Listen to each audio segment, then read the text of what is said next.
thlir hian lang silo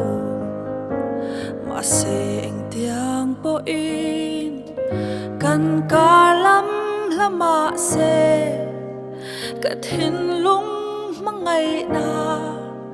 le ngai tua na te chuan an chung a thla zarin a om pui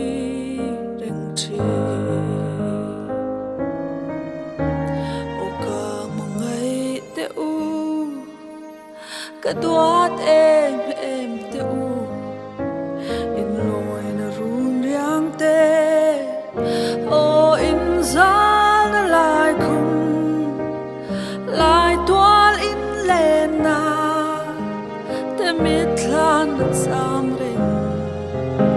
nung chim ten do na har dam phot mai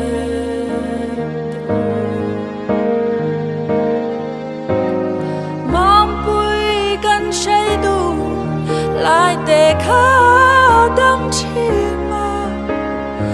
o ka va han ngai chi tel le mam pui nang tak bo kha i ngai am chi na sin lung phang reng reng su o ka lo ho thuai do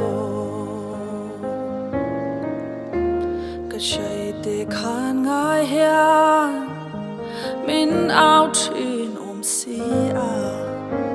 ke bon gol valen cham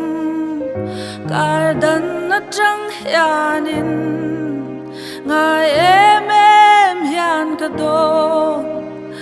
don thin ton ni tu